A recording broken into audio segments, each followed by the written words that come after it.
High guide, অনেক দিন পর একটি ছোট্ট ভিডিও আপলোড করছি। যদি ভালো লেগে থাকে তবে কিন্তু লাইক, কমেন্ট, শেয়ার করে সাবস্ক্রাইব করবেন, তারপরে পাশে থাকা বেল আইকনটি ক্লিক করে দেবেন। আজকে বলবো ওয়ার্ড অ্যান্ড সেন্টেন্সের বিষয়। আমরা আগের ভিডিওতে বলেছিলাম আমরা মনের ভাব প্রকাশ করার জন্য ভাষাকে ব্যবহার করি। এই মনের ভাব প্রকাশের দুইটি মাধ্যম, স্পিকিং মানে বলা এবং রাইটিং মানে লেখা।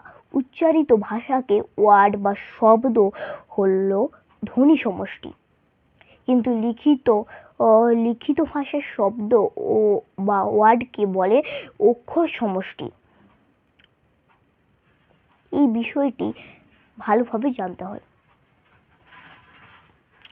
অর্থাৎ কতগুলি অক্ষর বা লেটার পাশাপাশি বসে যদি অর্থ প্রকাশিত হয় তবে তাকে শব্দ বলা হয়। একটি শব্দ দিয়ে কিন্তু শব্দ গঠন করা হয়, যেমন আই মানে আমি। দুইটি শব্দ দিয়েও শব্দ গঠন করা হয়, যেমন উই মানে আমরা, মাই মানে আমার।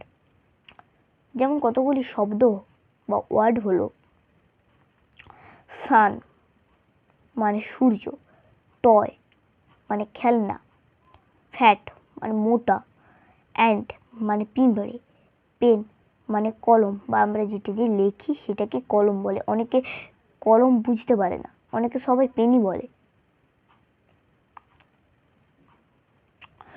ওয়ার্ড সাজালেই হবে না, এর খুব নির্দিষ্ট প্রকাশ করতে হবে। ওয়ার্ডকে সাজিয়ে বসিয়ে প্রকাশ করার মাধ্যম হলো এক বাক্য বলা হয়।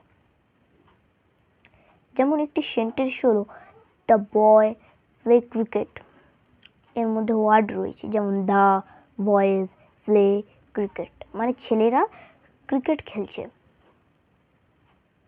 এই ছিল আজকের একটি ছোট্ট ভিডিও।